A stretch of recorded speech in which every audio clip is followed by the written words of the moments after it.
अस्सलाम वालेकुम नाज़रीन, उम्मीद है आप सब खैरियत से होंगे और जहाँ भी होंगे खुश होंगे। अल्लाह ताला आप पे अपना फजल करे। नाज़रीन, नूर मुकद्दम केस के अंदर कल जो समाअत थी उसके अंदर 3 फैसले शाम को आए। जो दरख्वास्तें दी गई थी 3, एक डिफेंस की तरफ से, 2 प्रोसिक्यूशन की तरफ से। उस पर मैं बात नहीं कर सका था क्योंकि कल और बड़े अहम मामले थे। ख़ास तौर पे जो वो अहम मामला है कि मीडिया को इस केस से दूर रखा जाए, लेकिन उसके बहाने कहा जा रहा है कि इन कैमरा ब्रीफिंग दी जाए, की जाए, यानी कि इन कैमरा से मुराद के उसमें रिपोर्टर्स भी ना हो, कुछ भी ना, सोशल मीडिया पे भी मतलब सारी आवाम को कुछ ना पता हो नूर मुकद्दम केस में क्या हो रहा है और शौकत मुकद्दम साहब को हम किस तरह प्रेशराइज कर रहे हैं बट एवर, ये इस पर बात करते हैं। लेकिन वो उसके दौरान जो शाम को फैसले आए 3, वो एक बड़ी अहमियत के अमल है क्योंकि उससे जो है ना, हम जो मर्जी के एज आवाम जज साहब के फैसले जब इस तरह के जो होते हैं उससे अंदाज़ा लगता है कि केस किस तरफ जा रहा है, केस का रुख किस तरफ है। तो 3 दरख्वास्तें थी, उसमें से 2 प्रोसिक्यूशन की जो कि एक्सेप्ट हो गई और एक डिफेंस की जो कि रिजेक्ट हो गई, मुस्तरद हो गई। अब दरख्वास्तें क्या थी? प्रोसिक्यूशन की एक दरख्वास्त थी कि 2 गवाह मजीद शामिल करने की इजाज़त दी जाए, वो उन्होंने इजाज़त दे दी। वो जो 2 डॉक्टर्स हैं, एक ज़ाहिर का जिसने मेडिकल ईको किया था, ठीक है, अदालत ने अपने फैसले में उनको इजाज़त दे दी कि ठीक है जी, ये गवाह शामिल कर लें। इस पर डिफेंस ने पहले शोरों में थोड़ी सी चीखें भी मारी थी कि भाई नहीं नहीं, ये इतनी देर से गवाह दाखिल करने की तुक नहीं है, ठीक है। दूसरी दरख्वास्त थी कि जो सीसीटीवी फुटेज वायरल हुई है ये प्रोसिक्यूशन की तरफ से, उसके बारे में अदालत अपना कोई हुक्म जारी करे कि ये क्यों हुई, कैसे हुई, और इस पर कोई इन्वेस्टिगेशन या जो भी। उस पर अदालत ने भी, उस पर भी DGFIA को ये ऑर्डर जारी कर दिया है, मतलब कि इसकी इन्वेस्टिगेशन हो थॉरली और पता किया जाए कि कहाँ से ये वीडियो एग्जैक्टली वायरल हुई। तो वो पता लगे या ना लगे, लेकिन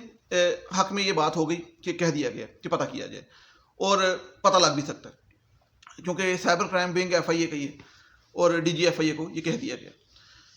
तीसरी दरख्वास्त थी डिफेंस की। उसमें उन्होंने कहा था जी कि हमें थोड़ी सी 4 GB में जो USB में मिली है वो बड़ी देर से वो चीख रहे हैं और उस पर काफ़ी बातें भी कर रहे हैं कि वीडियो वायरल होती है तो माशरे में बदनामी तो हमारी होती, गालियाँ हमें पड़ती हैं, वो समझ को कह रहे थे। और ये जो मीडिया ट्रायल किया जा रहा है, असद जमाल ये कह रहा था हमें गालियाँ पड़ती हैं, तो हमें पूरी फुटेज दी जाए 42 आवर्स की। तो उस पर जज साहब ने उनकी दरख्वास्त को रिजेक्ट कर दिया है, मुस्तरद कर दिया है कि नहीं, आपको जितनी चीज़ मिलनी चाहिए थी दे दी गई है, मज़ीद इससे ज़्यादा और कुछ नहीं मिल सकता। यानी कि जज साहब भी इधर ही बात, डेफिनेटली हम में से इंसान है और देख रहे हैं कि जो ज़रूरत थी, जो एक फेयर ट्रायल की और उसके हिसाब से उनको देनी चाहिए थी वो दे दी, उसके बावजूद वो वायरल हो गई, तो अब मज़ीद इससे ज़्यादा देने की ज़रूरत नहीं है बनती। उन्होंने उसकी उनकी दरख्वास्त थी रिजेक्ट कर दी है। वो डेफिनेटली इस दरख्वास्त को, मुझे पता है जितना इनको मैं जानता हूँ या सज्ज माल वगैरह, क्योंकि फीसें बहुत हैवी किस्म की ली हुई हैं, 4-4 किलो के छापर लिए उन्हें, तो वो अब हाई कोर्ट में जाएंगे। और मेरी तो ये बातें इनको बड़ी भैड़ी लगती हैं 4-4 किलो वाली, क्योंकि ये जो बात कर रहे हैं ना, कैसे कहते हैं कि मीडिया का, ये मीडिया का कोई मसला नहीं है, क्योंकि आप सारी आवाम को पता है मीडिया पे जो पाकिस्तान में रहते हैं खास तौर पे उनको तो 1% ये केस डिस्कस नहीं हो रहा। मैंने तो कभी नहीं देखी कोई खबर सवाए पट्टी चल गई या कोई ब्रेकिंग न्यूज़ या वीडियो वायरल हो गई, कोई टॉक शो नहीं, कोई कुछ नहीं। ट्विटर पे भी इसी तरह जब वीडियो वायरल हुई थी उसके अलावा कोई बात नहीं, नॉट अ सिंगल ट्वीट। मतलब आम दिनों में सिर्फ और सिर्फ यूट्यूब पे 4-6 चैनल ये बात करते हैं, सिर्फ और सिर्फ। और उन 4-6 चैनलों में सिर्फ 2-3 हैं जो असमत को आजमखोर कहते हैं, क्योंकि हम समझते हैं, एक मशल कुमान साहब, एक मैं, एक और मेरा ख्याल। उसके अलावा कोई इनको कुछ नहीं कह रहा। और जो बातें हैं रिपोर्टर्स, वो वहाँ से जो जाते हैं, 3 रिपोर्टर्स जाते हैं, वो जो बातें बाहर लेके आते हैं, वो इन कैमरा होगी तो वो रिपोर्टर्स वहाँ नहीं जाएंगे। यानी कि वो कहना चाहते हैं मीडिया तक बात ना जाए, इन कैमरा ब्रीफिंग हो, यानी कि रिपोर्टर्स अंदर ना बैठे हों, बात बाहर कोई ना जाए। ये असमत का वरना क्या करे, यकीन करे। असमत की, मुझे असमत के बारे में कुछ सोचना पड़ना है, क्योंकि असमत जो है ना वो समझती है मुझे कोई नहीं जानता, हालांकि इसको सारी दुनिया जानती है। बहरहाल असमत के बारे में बात करते हैं, पहले ज़रा चाय पी लें क्योंकि ज़रा दिमाग फ्रेश कर लें। असमत के बारे में इस तरह बात नहीं होनी।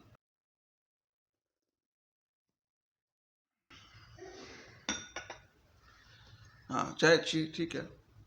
अच्छा, असमत जो है ये क्या कर रही है? असमत के बारे में मुझे पता लगा जी F74 कोठी में रहना चाहती है और वहाँ पे रह रही है। तो ये रिहा होने के बाद ज़मानत पे, औरत होने की बिना पे, क्योंकि हमारी बाकी औरतों की जेलें तो खाली हैं, ये कल्ली औरत थी तो इसलिए उन्होंने रिहा कर दिया। ये अकेली औरत है पूरे पाकिस्तान में जो कि जेल में है, तो इसको छोड़ दो, क्योंकि और तो कोई है नहीं, तो अकेली क्या करेगी। तो इसके बारे में ये है कि ये खान सामा को भी ज़मानत दिलवा के ले आइए ताकि रोटियाँ शोटियाँ पका दे, चाय शाय बना दे। अब F74 में क्यों गई, ये लोगों का सवाल है। इसका एक ही जवाब है, कॉमन सेंस है, कि डेफिनेटली कोई भी इंसान जो उस जुर्म को सपोर्ट करता है या नहीं करता, खासतौर पर अगर सपोर्ट नहीं करता,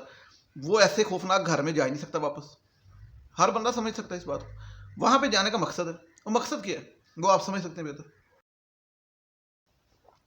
مقصد یہ ہے کہ وہ جو شروع سے بات ہو رہی ہے کہ راز ایک نہیں، رات بہت سے راز ہیں جو کہ پولیس کو تو ملے نہیں، لیکن وہ چاہتے ہوں گے کہ چھپا دیے جائیں، تو وہاں جا کے کور اپ کر لیے جائیں۔ اور تیسری بات یہ کہ مجھے یہ لگتا ہے کہ جہاں تک میڈیا کی بات ہے تو میڈیا پہ تو یہ کیس چل نہیں رہا، اور سوشل میڈیا پہ جو بات کر رہے ہیں رپورٹر صرف اور صرف فیکٹس بیان کرتے ہیں، جو ثاقب بشیر وغیرہ، مطلب وہ صرف سکلین بھائی اور یہ سارے فیکٹس رپورٹنگ کی کرتے ہیں، لیکن اسد جمال نے کہا کہ ہمارے ساتھ اچھا سلوک نہیں ہوتا، ویڈیوز میں ہمارے بارے میں بحث کی جاتی ہے، تبصرے کیے جاتے ہیں، اور یہ جو اکرم قریشی، تو مجھے یہ اب جو زور پکڑ گئی یہ بات، تو یہ خاص طور پہ جب عصمت جب سے باہر آئی ہے اس ٹائم سے زور پکڑی ہے، تو مجھے ڈیفینیٹلی یہ شور ہے کہ رات کو یوٹیوب پہ بیٹھ کے یہ سرچ مارتی ہے، ٹھیک ہے، اور سرچ مار کے پھر یہ کہیں میری ویڈیو بھی مل گئی ہونی ہے تو چکی ہونی ہے، ٹھیک ہے۔ اور بھائی میں یہ کہتا ہوں کہ آپ لوگوں کا میڈیا ٹرائل چھوڑو، آپ لوگ ہماری سوسائٹی میں سیدھی سی بات ہے فیئر ٹرائل کا آپ کو حق مل رہا ہے، شکر کریں، لیکن آپ نے جو ظلم کیا ہے نا یہ طریق ہے، عوام کو غم و غصہ ہے، عوام تو کچھ بھی نہیں کر رہی، نہ احتجاج کر رہی ہے، نہ کچھ بھی نہیں، اور نہ ہی ٹھیک ہے میں مانتا ہوں پیسفل پروٹیسٹ ہونا چاہیے، اس کے علاوہ کچھ نہیں، اور عدالتوں کا کام ہے، قانون ہے، لیکن آپ لوگ منہ سے ہمارے منہ بھی بند کرنا چاہتے ہیں، بولنے بھی نہیں دینا چاہتے، ٹھیک، مطلب یہ سمجھتی ہے کہ ہم لوگوں کو بند کرا دے گی تو اس کی عزت بحال ہو جائے گی، وہ جو امریکہ سے ڈگریاں نہیں ہیں، وہ جو چیریٹی کی ہے، سوشل ورک کیا ہے، وہ واپس آ جائے گا، اور جو تھیراپی ورکس والوں کے طاہر حضور کے ساتھ تصویریں اس کی وائرل ہوئی ہیں کہ وہاں پہ یہ ساری ٹیم مل کے جو کہ کچھ کرتی رہی ہے، تو یہ لوگوں کو بھول جائے گا، بھول ہے آپ کی، بھول ہے۔ عصمت جو ہے نا وہ، میں آپ کو بتا دوں اسی کے کہنے پہ اس نے چیک نکلوائے ہیں، پہلے ذاکر سے کہا کہ پیسے نکلوائے ہیں، چیک لیے ہیں، گاڑی کا بھی معاملہ آپ کو پتا ہے سپردگی کا جب اس کے باہر جانے کے بعد ہوا ہے، اور ظاہر کو جو دو وکیل ملے ہیں، پہلے امجد سپرمین اور پھر کے سابق جج صاحب، وہ بھی اب جو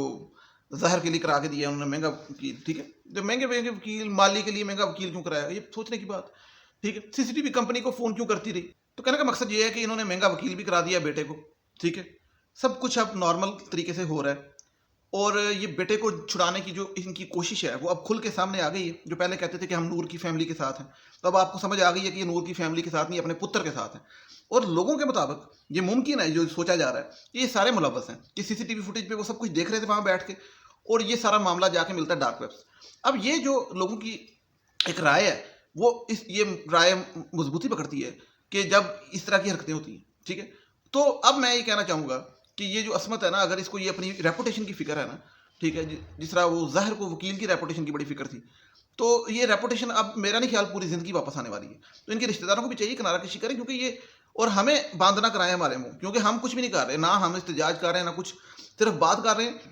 اور بات کرنے پہ اگر فریڈم اسپیچ پہ اگر یہ بات کریں گے یہ بیبیاں یہ عصمت بھی فیملسٹ ٹائپ ہی، یہ مطلب کہنے کا کہ ہم بولے نا تو اس طرح نہیں ہوگا، ٹھیک ہے، اور ہم ڈرنے والے نہیں اور ظالم کے سامنے سر جھکانے والے نہیں، ٹھیک ہے، تو آپ جو مرضی کریں، تو یہ عوام کا بھی کام ہے کہ ویڈیو کو زیادہ سے زیادہ شیئر کریں تاکہ راز کو اس تک پہنچ جایا کرے، ٹھیک ہے نا، مطلب عجیب ہے یہ جو انہوں نے کھنڈ بنایا ہوا ہے کہ یار یہ ان کیمرہ بریفنگ کو بڑے سے بڑا کیس اٹھا لیں، پاکستانی تاریخ میں کوئی بھی ان کیمرہ بریفنگ نہیں ہوئی، یہ والا کیس ان کیمرہ بریفنگ ہونی ہے، ان کیسز میں میڈیا پہ بات ہوتی تھی، اس کیس پہ میڈیا پہ بات بھی نہیں ہو رہی، صرف 4 یوٹیوبروں سے ان کو مسئلہ ہے، یعنی کہ 4 یوٹیوبروں سے مسئلہ ہے ان کو، یہ ان کا حالات ہے، تو آپ لوگ کیا بھولنے والے ہیں کہ عصمت کون ہے، کیا آپ بھول جائیں؟ آپ لوگوں کو پتا ہے عصمت کون ہے؟ بتائیں عصمت کون ہے، بتائیں، چینل کو سبسکرائب لازمی کیجیے گا، جس نے مجھ سے بات کرنی ہے ڈرامہ انڈرسکور اور انڈرسکور کی کرتے ہیں، انسٹاگرام کا آئی ڈی یہاں بات کر سکتے ہیں، اللہ حافظ، تھینک یو سو مچ، چاہ ٹھنڈی ہوگی عصمت چکر